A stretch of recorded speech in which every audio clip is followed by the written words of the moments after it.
Son las 7:34. Iniciamos este espacio especial que les había comentado antes del corte. Es una entrevista conjunta que tenemos junto a la Secretaria Nacional de Planificación y Vicepresidenta encargada, Saria Moya. Estamos también con Juan Carlos Vega, Ministro de Economía y Finanzas, Roberto Isurieta, Director Ejecutivo Alterno del BID. Y bueno, vamos a hablar de algunos temas importantes, así que bienvenidos a quienes se están uniendo a nuestra señal en Radio Sucesos, por supuesto también a la señal que está siguiendo nuestras radios colegas, por ejemplo, Radio Alborada 90.3 de Nimbabura también está retransmitiendo este espacio, así que bienvenidos.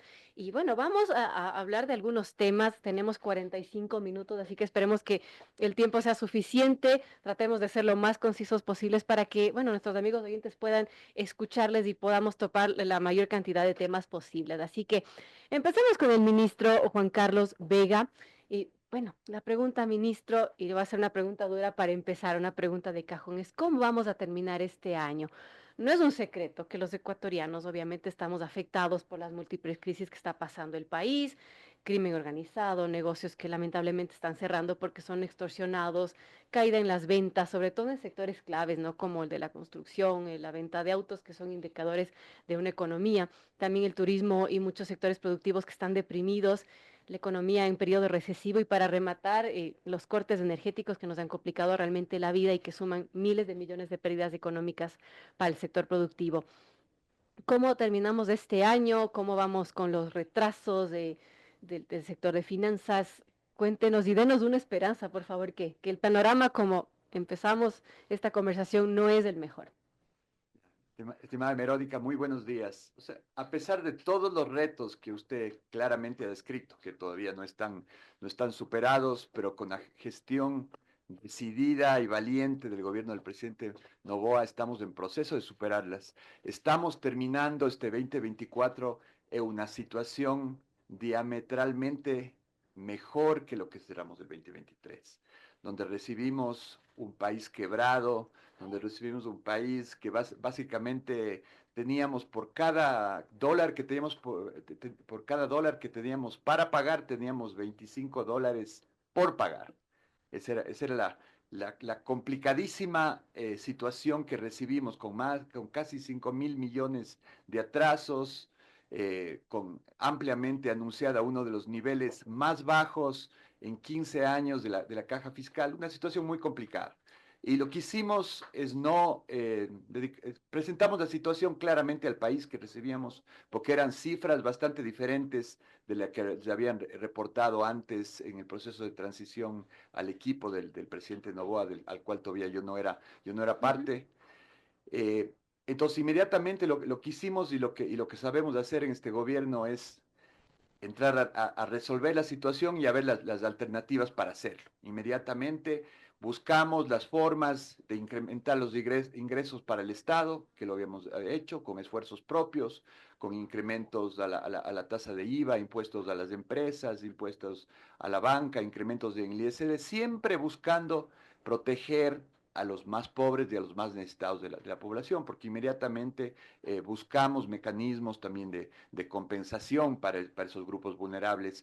Con con ese esfuerzo gigante hecho ya por los ecuatorianos, nos sentamos con los organismos internacionales, los cuales vieron con muy buenos ojos nuestras propuestas económicas y recibimos el respaldo generalizado, empezando por el no tan querido Fondo Monetario Internacional, luego por los mayores financistas del Ecuador, que son el BID y el Banco Mundial.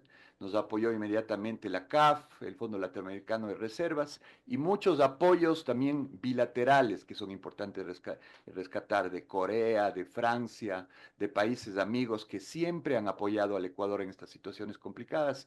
Y terminamos el año con entrada de más de 5.000 millones de dólares a la economía, lo que nos ha permitido avanzar muchísimo en los pagos de deudas atrasadas, de pagos críticos como servicios de salud, alimentación escolar, pagar deudas históricas a maestros comunitarios, pagar deudas históricas atrasadas a los gobiernos autónomos descentralizados y de esa forma inyectar recursos a la economía y a pesar que obviamente la crisis energética, que es una bomba que nos ha tocado lidiar y tomar medidas fuertes y resolver con medidas fuertes también para superarla.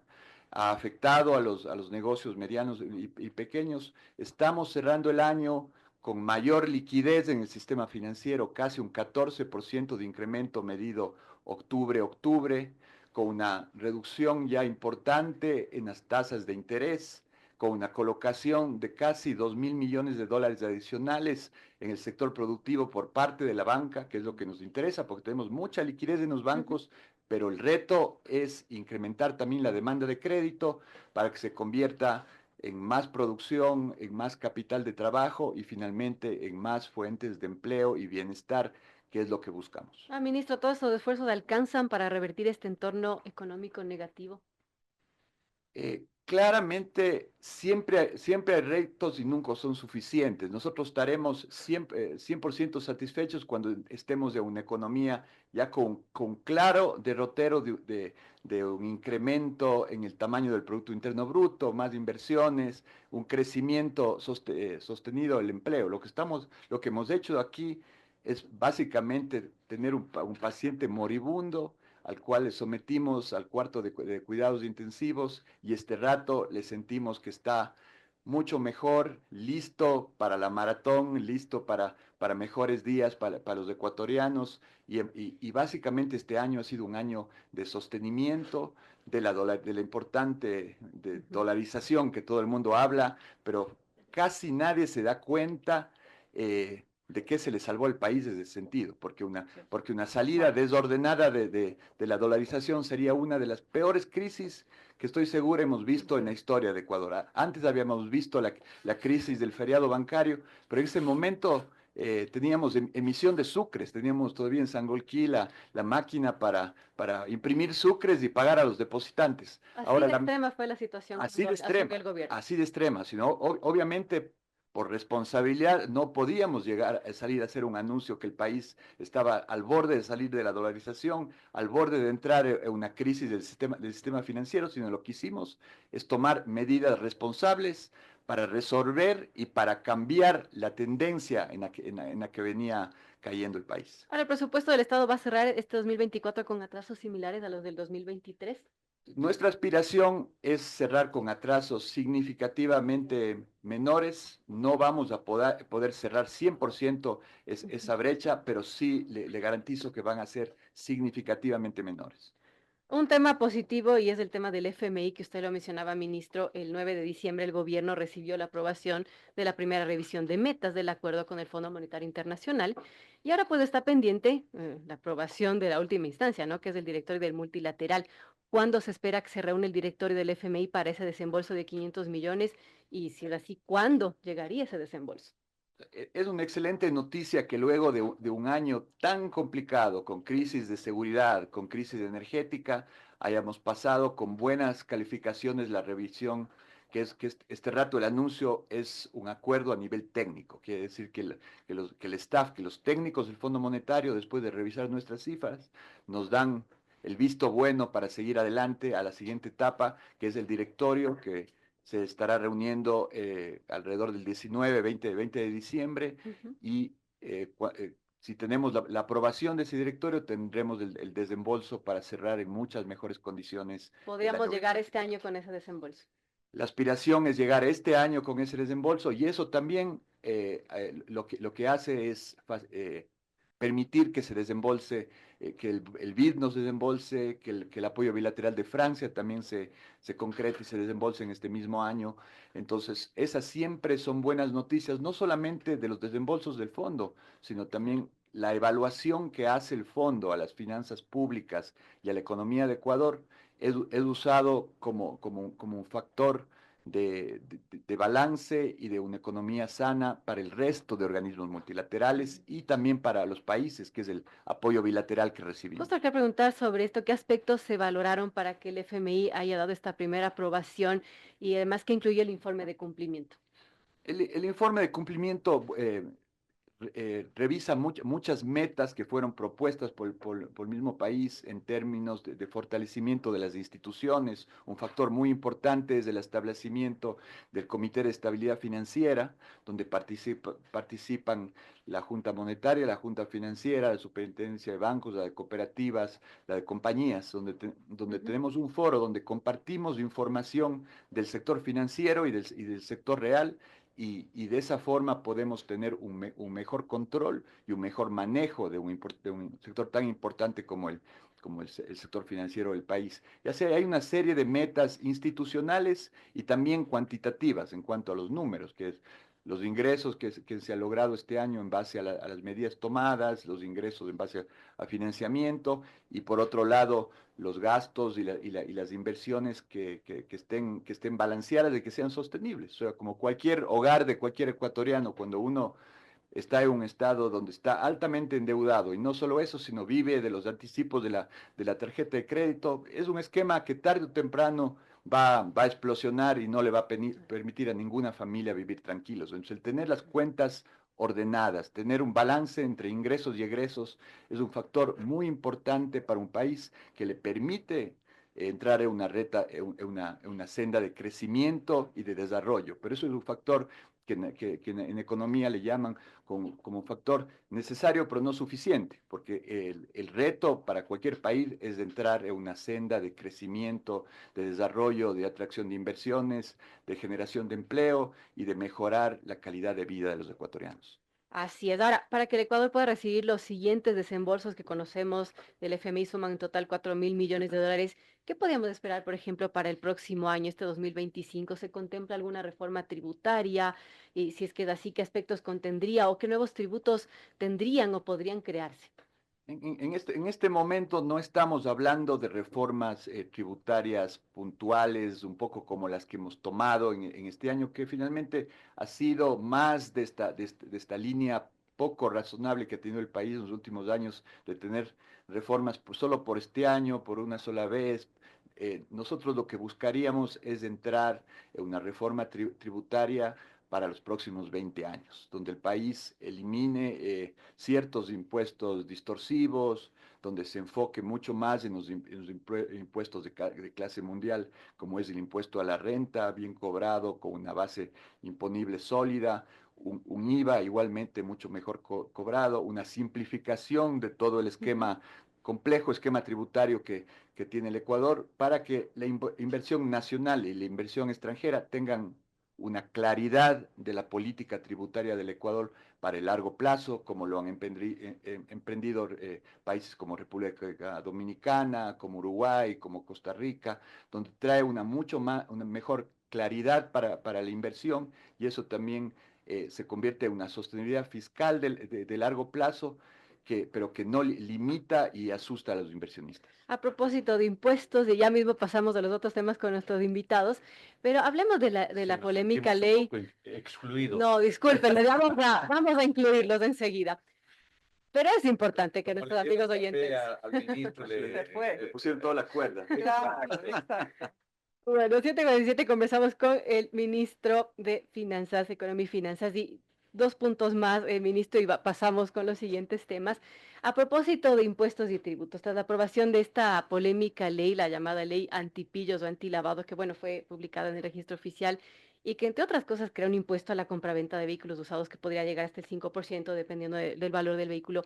¿Qué expectativa se tiene con esta medida? ¿Cuándo empezaría a regir? ¿Cuánto se esperaría recaudar con esta medida? Esta medida claramente no tiene un propósito recaudatorio. Esta medida lo que busca es tener un mejor control de un negocio que ha estado con pocas, del cual tenemos poca información de cómo funciona en el día a día, pero sí tenemos alertas de que a través del negocio de carros usados se lava mucho dinero no lícito, por decirlo menos y de esta forma de grabar y también de trabajar fuertemente en la base de datos de valores. Sobre todo esto es un tema bastante progresivo porque va enfocado hacia los vehículos de más de $20.000. O sea, no, habemos un porcentaje muy bajito de ecuatorianos, tal vez que conducimos. Primero tomando en cuenta que el 82% de los ecuatorianos no tenemos vehículos. Entonces, esto es una medida progresiva dirigida a los autos de mayor valor que muchas veces se transan en estos patios de carros usados para poner el control, para tener la base de datos y sí, obviamente habrá un impacto positivo en la recaudación. Que en algunas estimaciones básicas se ha visto que puede llegar a ser hasta unos 80 millones de dólares al año. Hay legisladores de oposición que decían, este es un paquetazo navideño del presidente Noboa.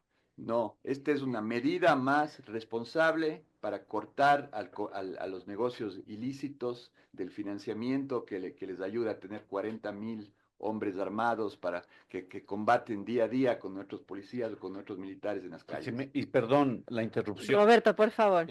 Como bien dice el ministro, eh, cuando el presidente del BID vino al Ecuador a una reunión, a una cumbre que hicimos de seguridad, el presidente del BID fue muy claro.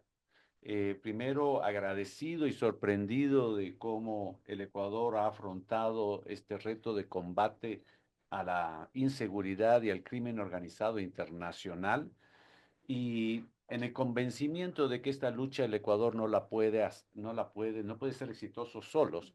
Entonces, por eso convocamos a todos los países hermanos, estuvieron autoridades del más alto nivel, ministros del Interior de América Latina, donde el presidente del BID dijo claramente, la manera más efectiva de combatir el crimen organizado, y él utilizó la palabra, es cerrar la llave, quitarles el oxígeno. Y en este marco, si nosotros queremos ser exitosos en esta lucha contra el crimen organizado, de las primeras cosas que tenemos que hacer es cerrar el grifo de recursos que tienen y esta ley está encaminada a ese propósito. Perdón la interrupción, ministro Verónica.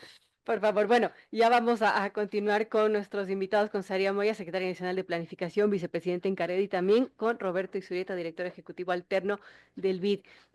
Un tema final, ministro, y con esto damos paso a los siguientes temas con el BID y con la Secretaría Nacional de Planificación. Sobre la crisis energética, ¿cuánto presupuesto y a qué proyectos específicos ha destinado recursos del Ministerio de Finanzas para atender esta crisis energética? Porque en julio se conocía que, bueno, no, la ejecución presupuestaria no era muy buena, era de alrededor de 20% por ahí en ese sector. ¿Y cómo estamos ahora? La vicepresidenta va a hablar más en detalle del tema de Perfecto. ejecución, pero claramente, gracias al manejo responsable de las finanzas públicas, hemos tenido la capacidad de movilizar casi 500 millones de recursos para resolver la crisis energética, porque no es un tema de parchar, de decir ya llueve, no, acá estamos tomando medidas firmes en términos de renta de energía, en términos de reactivación de hidroeléctricas como Toachi Pilatón, que han estado por muchos años sin funcionar, pues, del tema de comprar capacidad de generación térmica que permita tenerlo ahora como la primera opción y en el tiempo como un backup para cuando tengamos otras crisis climáticas. Entonces, este es el estilo que ha puesto el presidente Noboa en este país, que es absolutamente diferente del anterior, que tomamos a los toros por los cuernos, resolvemos y tomamos medidas para salir de este problema en el largo plazo. Bueno, el déficit eléctrico es importante y eso todavía tendrá que resolverse. Vamos con Roberto Y ahí, Isurieta justamente. Por favor. igual como Roberto, perdón la interrupción, pero para poder complementar la respuesta del ministro de Finanzas, hay que considerar que cuando nosotros ordenamos las finanzas públicas, podemos realmente empezar a implementar de manera ordenada un plan de trabajo. Entonces, si nosotros pensamos en cómo recibimos y cómo cerramos el año fiscal el año pasado, con ese nivel de déficit que teníamos, también tenemos que pensar en cómo iniciamos ese año. Por ejemplo, el plan anual de inversiones, aunque está presupuestado por alrededor de 1.800 millones en enero, ingresa con una fuente de financiamiento de 300 millones por la falta de liquidez que teníamos. Poco a poco se va mejorando nuestras fuentes de financiamiento y justamente cuando tomamos las medidas económicas como el incremento del IVA, el tener un programa de financiamiento de mediano plazo con el Fondo Monetario Internacional, es que empiezan a ingresar los recursos y en mayo tenemos ya financiamiento de 1.300 millones. nosotros para poder enfrentar la crisis energética hemos destinado alrededor de 500 millones adicionales para que el Ministerio de Energía pueda transferir estos recursos a SELEC. En este año 321 millones y para el siguiente año tenemos ya dentro del Plan Anual de Inversiones de arranque 252 millones más, precisamente para lo que mencionaba el señor ministro: alquiler de generación térmica, compra de generación térmica, reactivar los proyectos que estaban parados como el tema de Toachi Pilatón y toda la serie de mantenimientos que estuvieron represados por años dentro del sistema energético de nuestro país. Hemos recuperado más de 600 megavatios, pero esto se logró gracias al ingreso de liquidez que tenemos. Si nosotros no hubiéramos tomado esas medidas económicas, si nosotros no hubiéramos planteado desde el Plan Nacional de Desarrollo que nuestros ingresos permanentes, es decir, los de los impuestos, puedan costear los gastos, realmente no hubiéramos podido frentear la crisis energética que hemos tenido. Actualmente, nuestro plan anual de inversiones ha crecido hacia 2.000 millones y tenemos ya generadas las contrataciones, a pesar de que tenemos una liquidez que ingresa recién en mayo, es decir, este gobierno pudo iniciar ejecución desde mayo hasta diciembre, 7 meses, no es lo mismo que iniciar desde enero. En estos 7 meses ya generamos las contrataciones por más de 1.900 millones de dólares y hemos permeado a la economía 1.500 millones. Entonces, Gracias, Aria, por esa aclaración. Y ahora que topa ese tema y a propósito de SELEC, tengo entendido que el Ministerio de Finanzas le debía dinero, todavía le debe dinero a SELEC por estos convenios de liquidez en los que tomaba dinero temporalmente del presupuesto de la empresa pública. Actualmente, ¿cuánto le debe o cuánto le ha pagado de esos convenios de liquidez? en general, el año pasado, cuando nosotros vimos las cuentas con el señor ministro de cuánto se había financiado el ministerio en el 2023, bueno, en todos los años, pero cuánto estaba cerrado en el 2023, en general de todas las empresas, se había financiado alrededor de 3.000 millones. Entonces, eso también debe ser considerado de cierta forma como una fuente de financiamiento que también no logras Así cubrir es. con los ingresos. El ministro de Economía y Finanzas ha hecho un excelente trabajo en ir reponiendo estos recursos a las empresas públicas, especialmente a las empresas de energía, y más bien les hemos financiado adicionalmente en su presupuesto, que ahora tienen estos 500 millones de liquidez extra. Importante conocerlo. Gracias. Vamos con Bueno, ya Roberto solo y Zubieta. un comentario. Por O sea, favor, Luis. no solamente nos dejaron, en términos de una familia, no solamente que nos dejaron altamente endeudados con los proveedores del Estado, sino que también se sacaron vía la tarjeta de crédito avances de liquidez, que es el tal manejo de liquidez del sector público, porque eso finalmente no se refleja en las deudas del día a día, sino se refleja en las deudas con las empresas. Entonces, eso complicaba aún más la situación en la que recibimos el país. Importante, 7:56. Ahora vamos a conversar con Roberto Isoyeta, director ejecutivo alterno del BID. Y es importante, a propósito de esta crisis eléctrica, en julio de este año se conoció que el BID aprobó créditos por 600 millones de dólares para financiar justamente inversiones en el sector eléctrico en nuestro país. En estos 5 meses, Roberto, ¿cómo ha avanzado esta entrega y ejecución de estos créditos? Y si el BID está asesorando de alguna manera al Ecuador en esta crisis energética, también cómo han avanzado esas consejerías. Muchas gracias por la invitación en un programa tan bien acompañado con la vicepresidenta encargada y con mi jefe, el ministro de Finanzas. Yo viví en Washington prácticamente 25 años y cuando vuelvo a Washington para esta asignación, director alterno del BID, hace 6 meses, yo debo recalcar que lo que yo sentí es una profunda solidaridad de todos los otros miembros del directorio. El Ecuador había vivido ese trágico 9 de enero, donde todo el mundo había visto la toma que vimos en el Ecuador cuando se tomaron Canal 10, estas personas armadas y amenazaban con tomarse el país, exigían que el presidente de la República se presente para darle instrucciones y dijeron clara y expresamente: nosotros de aquí en adelante estamos aquí porque vamos a gobernar este país. Eso fue lo que dijeron. Y el mundo, cuando yo llego, todos los directores habían visto esas imágenes. Entonces, la primera sensación es de una profunda solidaridad, porque nosotros, en la perspectiva de los países hermanos, nosotros estamos en el frente de batalla de una lucha que es una lucha de todos, porque este es un crimen organizado internacional.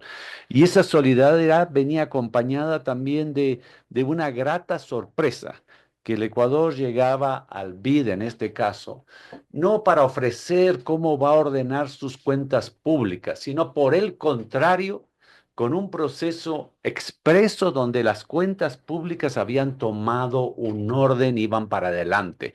Entonces, en mi presentación, cuando aprobamos el primer crédito, que en realidad suman más o menos 1.400 millones de dólares, esto es, fueron hasta todo lo que cubre la sábana. Somos uno de los principales clientes y si hacemos en proporción de tamaño, el mayor cliente del BID por esa solidaridad y esa respuesta a la responsabilidad de las finanzas públicas.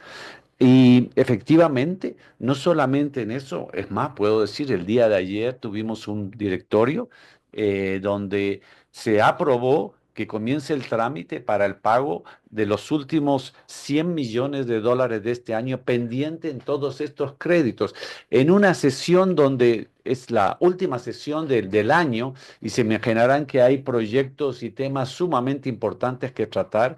Gracias a una llamada del ministro, el presidente del BID lo puso en el orden del día y nuevamente el directorio reaccionó con esa seriedad y responsabilidad en todos los órdenes. Entonces estamos apoyando en la seguridad, estamos apoyando en el tema energético a través de garantías para todas las inversiones que se quieren hacer. Esto es una suerte y quizás el ministro me puede corregir, no sería la primera vez, pero con gusto lo recibo, porque para muchas de las inversiones que quieren entrar en el área energética, existe, sobre todo porque el Ecuador va a decidir cómo afrontar el problema energético en los próximos meses en la elección presidencial y va a elegir si es que vamos para a un cambio de esa matriz energética que significa volver a un pasado o mirar a lo que hizo Colombia, que bien nos han dado, nos han Está ayudado. vendiendo energía. Exacto, pero sobre todo nos dijeron, Colombia vivió lo que nosotros hemos vivido en el 92 y lo que decía el presidente de la Asociación de Empresas Privadas, decía, y ojalá estamos convencidos que el Ecuador va a hacer lo mismo que hizo Colombia en el 92, cambiar la matriz energética.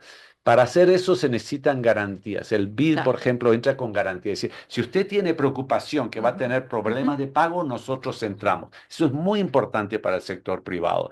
Y luego otra cosa que eso sí va a ser va a ser el seguro para los próximos 2, 3, 4 años, va a tomar tiempo y es nuevamente fortalecer y en realidad prácticamente reconstruir o construir la conexión con el Perú.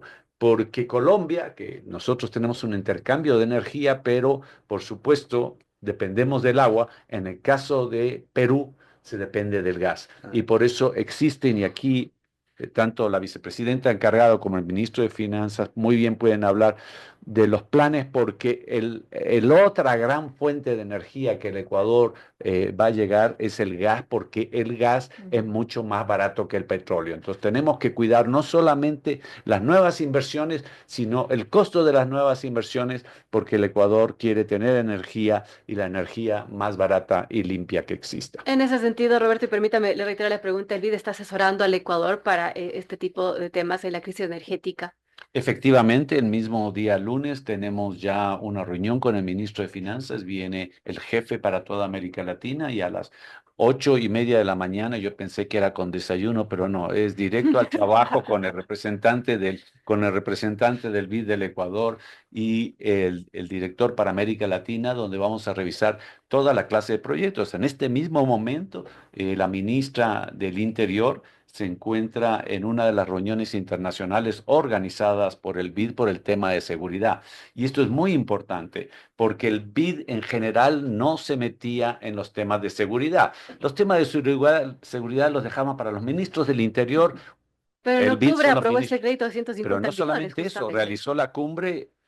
Mónica dirige esa cumbre. Mónica en este momento acaba de hacer una presentación el día de ayer en este organismo en el BID, en una comunidad internacional, porque lo que dice el BID y ahora los organismos internacionales es todos tenemos que apoyar en esta lucha de seguridad y ya no existe eso, no, este es un tema en el cual no entramos. Han entrado de frente y uno de los temas que se están discutiendo es un préstamo de 150 millones de dólares para la seguridad.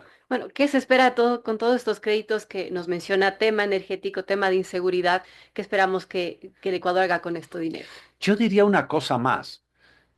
Lo que, sobre todo, yo puedo contar de mi experiencia, lo que yo he visto en el BID, esa respuesta de la comunidad internacional, esa misma respuesta de la comunidad internacional se ve en los otros organismos internacionales y en los inversionistas.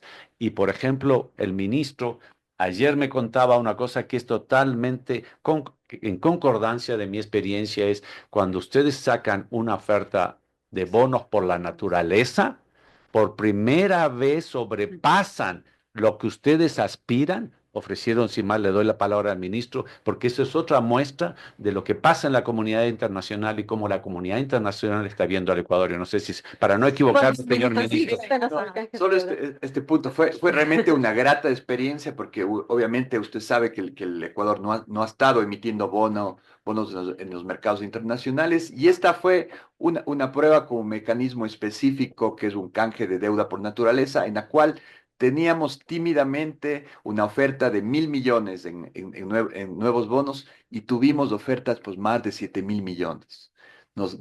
Realmente nos sorprendió, pero esa es una demostración con la gran expectativa que está viendo la comunidad financiera internacional, lo que se está haciendo en el Ecuador y sobre todo las oportunidades que tiene este gran país en temas tan diversos como empezando por la minería, por la agroindustria, por el turismo, por las mismas inversiones en energía, que son unas inversiones que claramente son rentables y que tenemos las condiciones de sol, de viento, de agua, de volcanes, para tener una matriz energética diversificada y sostenible y a la vez ser unas grandes oportunidades de inversión, como les decía Roberto, donde tenemos una primera fuente de repago que es la distribuidora, una segunda del presupuesto general del Estado. Y si ninguna de esas son suficientemente creíbles, tenemos un organismo multilateral que le garantiza a la entidad privada, al inversionista privado, el repago de la energía. Entonces eso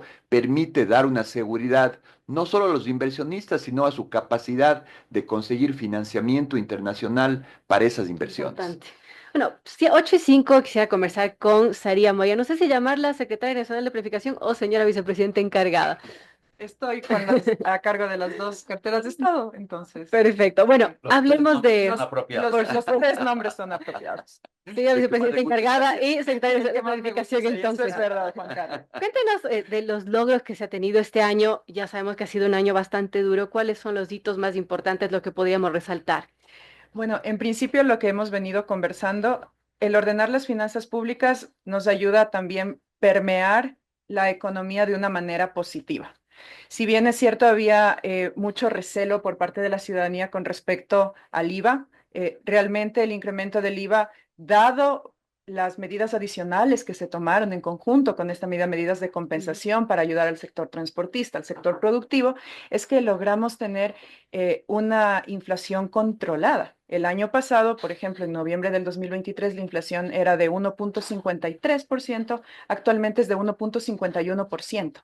¿Qué quiere decir eso? Que hemos logrado que eso no se transforme en un proceso de especulación de los precios que afecte a las familias ecuatorianas. Eso también se ve en el nivel de las ventas. Las ventas locales tienen un valor similar al que teníamos el año pasado y eso, a pesar de la crisis energética que hemos tenido, se sostiene gracias a la liquidez que hemos generado. Porque cuando nosotros recibimos el país, teníamos una cadena de pagos que estaba completamente rota, es decir, el Estado no lograba pagar a los proveedores no podían honrar sus deudas y esto estaba permeando también en la esfera financiera.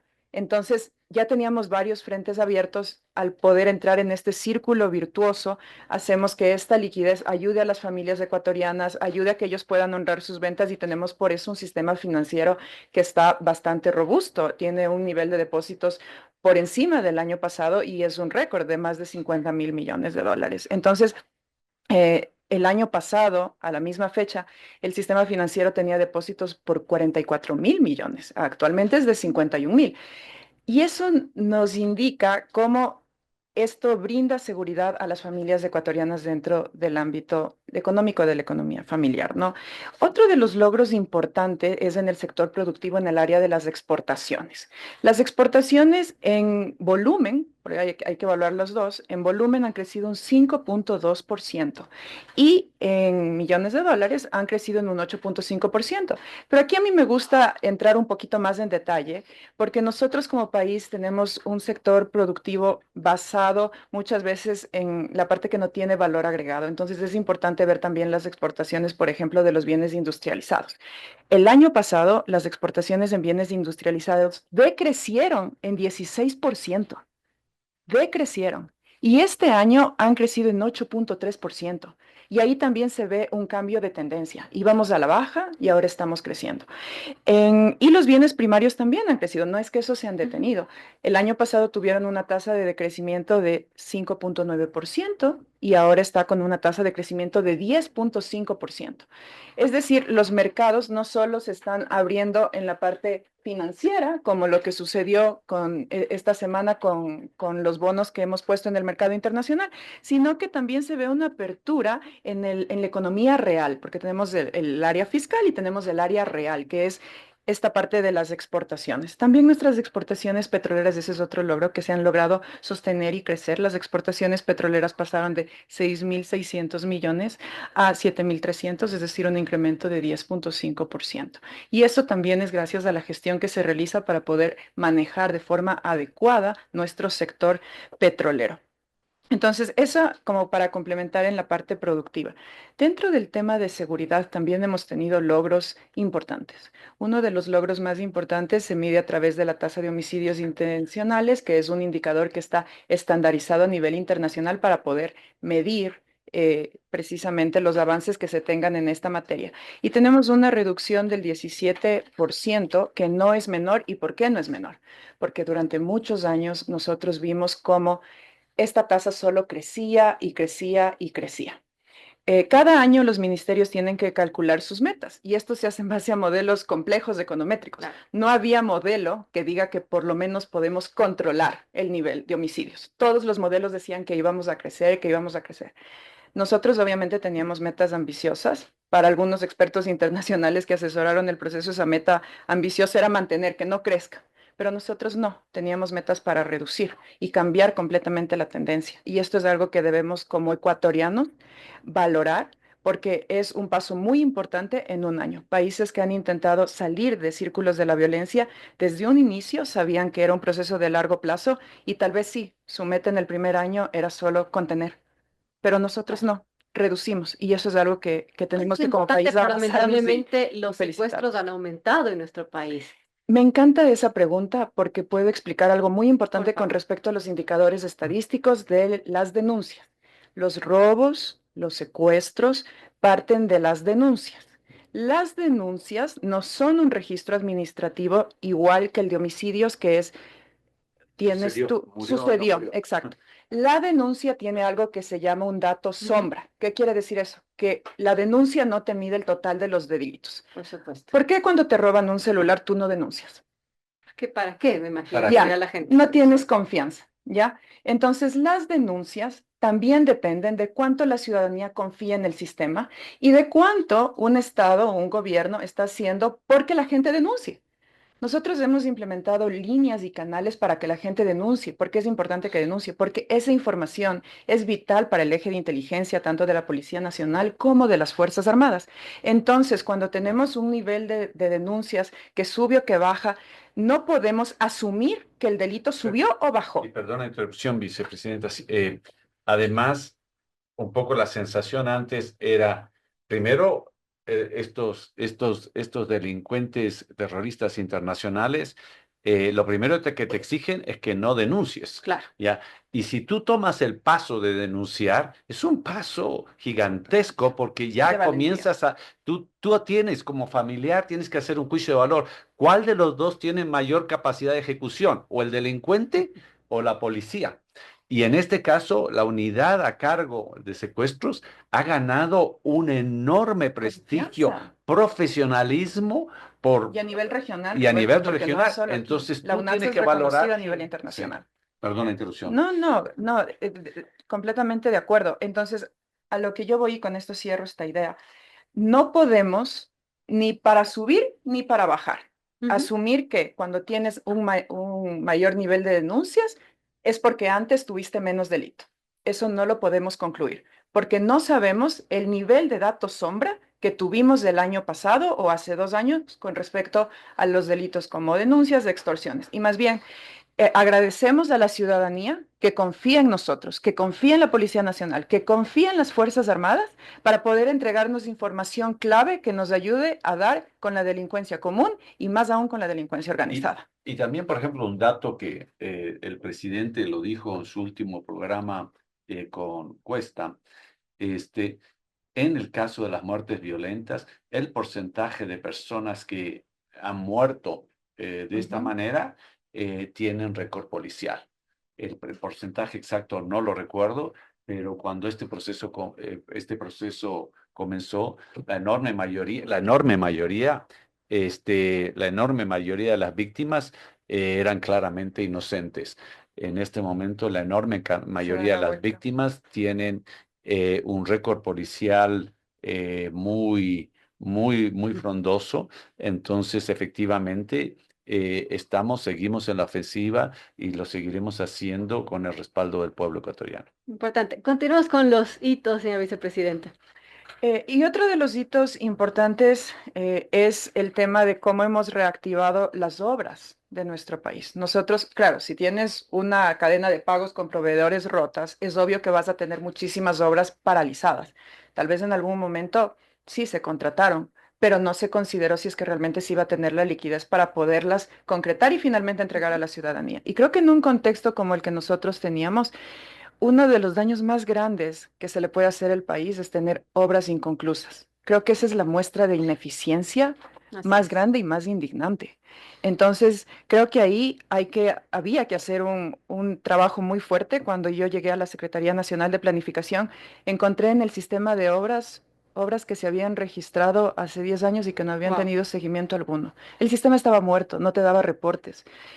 Tengo el gusto de trabajar con un equipo muy dinámico que ama a este país y que reactivó el sistema en 2 semanas y empezamos a generar reportes. Hemos entregado 93 obras. Muchas de ellas son nuevas y otras han sido recuperadas y recuperar las obras no es fácil porque tienen problemas administrativos, tienen problemas jurídicos que demandan muchísima articulación interinstitucional y también demandan recursos que tienen que irse programando para que éstas se reactiven. Hemos entregado obras de seguridad por primera vez en años, que son las UPCs y las VCs. Entregamos una VC que es un centro que tiene todos los servicios de seguridad y justicia. La entregamos en Esmeraldas y tenemos 4 UPCs más que hemos entregado en Cayambe, en Tungurahua, Atacames y vienen 15 UPCs más. Hemos entregado también a asentamientos dentro del Ministerio de Salud Pública, que son muy importantes y que estaban retenidos. Y con el Mineduc hemos hecho un trabajo de priorización en las áreas rurales. ¿Por qué? Porque parte de la política pública y de su implementación es la evaluación de la política pública. Y en las zonas rurales, si es que no tienen sistemas de transporte adecuados, nuestros niños no pueden llegar a la escuela. Y estas escuelas rurales, aunque son pequeñas, muchas veces quedan relegadas. Y hemos entregado 43 instituciones educativas que están en zonas rurales de Manabí, de Azuay, de Guayas, de Bolívar, El Oro, Pichincha. Y hemos entregado también las unidades educativas grandes para las ciudades que necesitan y que tienen una mayor demanda educativa, como Elizabeth Robalino, Cutuglagua, Camposano. También hemos apoyado en las intervenciones de los campos universitarios, más de 11 campos universitarios intervenidos. Y algo muy importante es que les hemos puesto un reto a los ministerios. Y es que entreguen obras sin necesidad de incrementar el presupuesto. Eso es eficiencia fiscal. Y tenemos grandes ejemplos del MIES, que ha entregado 2 espacios integrales familiares en edificios que estuvieron abandonados, que estuvieron tomados por la delincuencia, donde se hizo una intervención con los barrios para poder tener infraestructuras que brinden servicios integrales de lo social. Porque teníamos ese concepto en el área de seguridad con las VCs, pero no teníamos ese concepto de integralidad en el ámbito de lo social. Entonces ahí varias carteras de Estado confluyen y no es solo lo típico, ¿no? Salud, sino también cultura, deporte, bibliotecas, que tengan un espacio donde puedan crear arte, porque esto es básico para el desarrollo del ser humano. ¿Cómo se utiliza el tiempo libre en la niñez y en la adolescencia? Es clave para poder tener jóvenes que no puedan ser tan fáciles de atraer por la delincuencia organizada. Entonces, en estos espacios integrales hemos garantizado que haya también el buen uso del tiempo libre. También tenemos obras en el área productiva para poder reactivar las obras de riego tecnificado y en infraestructura con el MTOP, que algo muy importante que hizo el ministro es la adquisición de 21 puentes Bailey, porque sabíamos que era un año que necesitaba una acción preventiva frente al cambio climático. El Ecuador no ha tenido procesos de adaptación al cambio climático y el ministro de Transporte preveyó esto y pudo hacer esta adquisición de 21 puentes Bailey que nos ha ayudado a atender en Están ya conectividad, instalados. que están instalados 10 porque eso va conforme Ujú. se va demandando, pero han sido respuestas inmediatas a la ciudadanía para generar conectividad, porque la conectividad está relacionada directamente con el sector productivo. Si es que no tienes ese puente, no puedes sacar tu producción. Y eso es muy importante para la ciudadanía que está atravesando Hitos por eso. importantes que nos comenta la vicepresidenta encargada. Hablando de la ejecución presupuestaria, que ya algo nos comentaba, pero ¿cómo vamos a terminar este 2024 con la ejecución presupuestaria? En julio se conocía que las entidades solo habían usado el 21% de los recursos asignados en el Plan Anual de Inversiones del Estado. ¿Cómo estamos ahora? Sí, aquí me gustaría explicar un concepto, es de contabilidad, pero es muy importante, y es los anticipos. Cuando tú firmas una contratación, tienes que dar un anticipo, pero ese anticipo no se refleja en ese indicador de ejecución presupuestaria. Sin embargo, es recurso que ya permeó la economía. Entonces, si nosotros consideramos cuánto hemos devengado, tenemos una ejecución, digamos, el dato que siempre vemos, que es el ejecutado, el devengado, es de alrededor del 67%, ya a la fecha, pero también tenemos que terminar diciembre y tenemos una previsión de pasar encima del 70%, considerando que ese 30% ya está contratado, no es que se quedó sin utilizar. Se genera la contratación y se hace una reprogramación para Ujú. poder iniciar la cancelación de esos recursos en enero. Pero si nosotros tomamos en cuenta los anticipos, ya sobrepasamos ese 70%. Vamos a cerrar con alrededor de un 76-77%, si no es más. Y como eso ya está pagado el anticipo, ya el siguiente año ya se empieza a amortizar ese anticipo y se empieza a reflejar en la cuenta Importante. de la ejecución.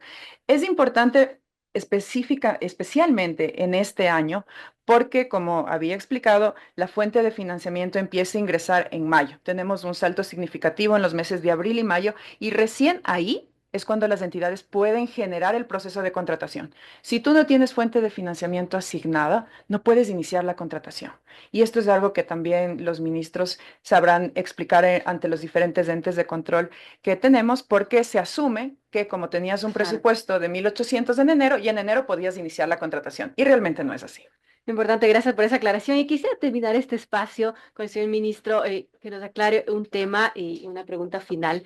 ¿Cómo esperamos terminar cómo empezamos el 2025? Recordemos que el SRI nos mencionaba que en este año hubo una cifra récord de recaudación, 20.000 millones de dólares, y no solo por el alza del IVA. ¿Qué esperamos del 2025? ¿Qué esperamos recaudar, tomando en cuenta que, por ejemplo, no van a estar vigentes algunas medidas tributarias temporales que se dieron este año, como el impuesto a la banca o la remisión tributaria? ¿Cómo vamos a equiparar esa recaudación de este 2024 en el 2025? Y usted mencionaba algo importante en la entrevista sobre cambios, por ejemplo, en el impuesto a la renta. ¿Aumentará? ¿Podemos pensar que aumentará el impuesto a la renta a las personas o a las empresas? ¿O cómo podemos suplir eso? Primero, empezando por agradecer a la gran gestión hecha por el SRI en el 2024 en temas de recaudación. Por otro lado, también al apoyo a la ciudadanía, ¿no? La ciudadanía cuando siente que su dinero va a obras, que se están haciendo las cosas bien, también está más motivada a pagar esos impuestos.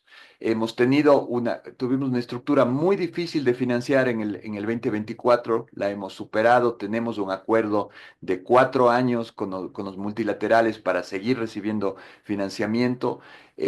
Las reformas para los próximos años, como decía antes, no van en temas de subir impuestos a las personas, sino tener un esquema tributario más justo que grave a los que están generando la renta, de un IVA progresivo que, que no grava a los productos de primera necesidad ni a los productos de la canasta básica, tener un mejor esquema para premiar las inversiones desde el punto de vista tributario en aquellas inversiones que generen crecimiento económico y que incrementen el empleo. No simplemente a pasar de producir camisetas de la planta A a la planta B y por eso pasar de pagar 25% a 15% porque se firma un contrato de inversión. Sí. Queremos un nuevo esquema tributario que fomente el empleo, el crecimiento y la sostenibilidad fiscal en el largo plazo, que es la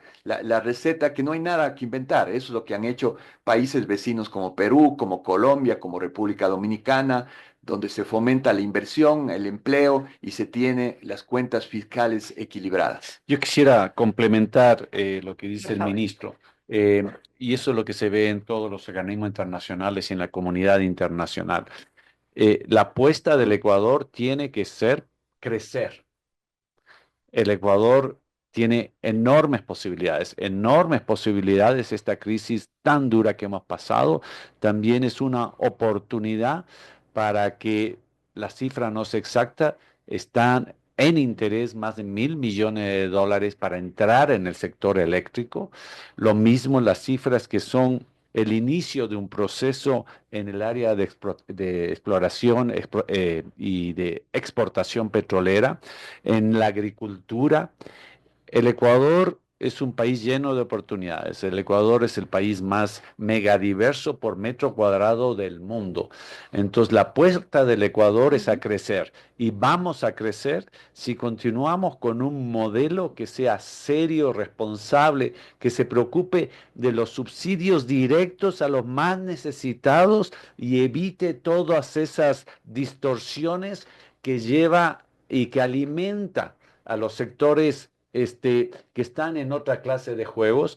Y de nuevo, otro de los grandes retos que el Ecuador tiene que discutirlo con seriedad es qué vamos a hacer con nuestros recursos energéticos, qué vamos a hacer con la minería ilegal que está también carcomiendo Eso y es un está tema muy alimentando al crimen organizado internacional. Entonces, la apuesta del Ecuador de los próximos 4 años es crecer.